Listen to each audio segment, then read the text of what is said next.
tre numeri, 181 06. Combinazione di un astruso terno all'otto? Tutt'altro, la certificazione degli staccanovisti di Palazzo Ferrofini. 181 come le sedute che si sono tenute da quando la legislatura è iniziata nel 2015. 0 come il numero di sedute che 6 consiglieri regionali hanno saltato, ovvero nessuna. Sempre presenti Massimiliano Barisone e Sergio Berlato di Fratelli d'Italia, Manuela Lanzarin e Gabriele Micheletto della lista Zaia, Giampiero Possamai e Alberto Semenzato della Lega Nord.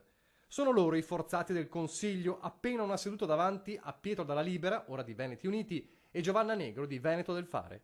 Solo 6 dunque hanno fatto l'unplan in 3 anni di governo, gli altri a scendere, anche se di poco, come Andrea Zanoni, primo del PD con 179 presenze, o Bruno Pigozzo, sempre del PD con 178.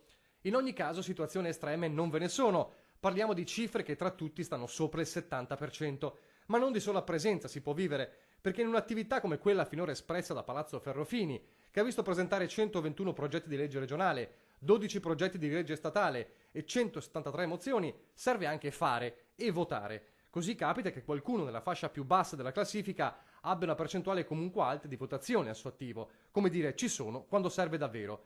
Non vale comunque per i magnifici 6, tanto che il top di votazioni spetta proprio a uno degli staccanovisti, il leghista Semenzato, con il 96,84% di pulsanti premuti nelle sedute di consiglio.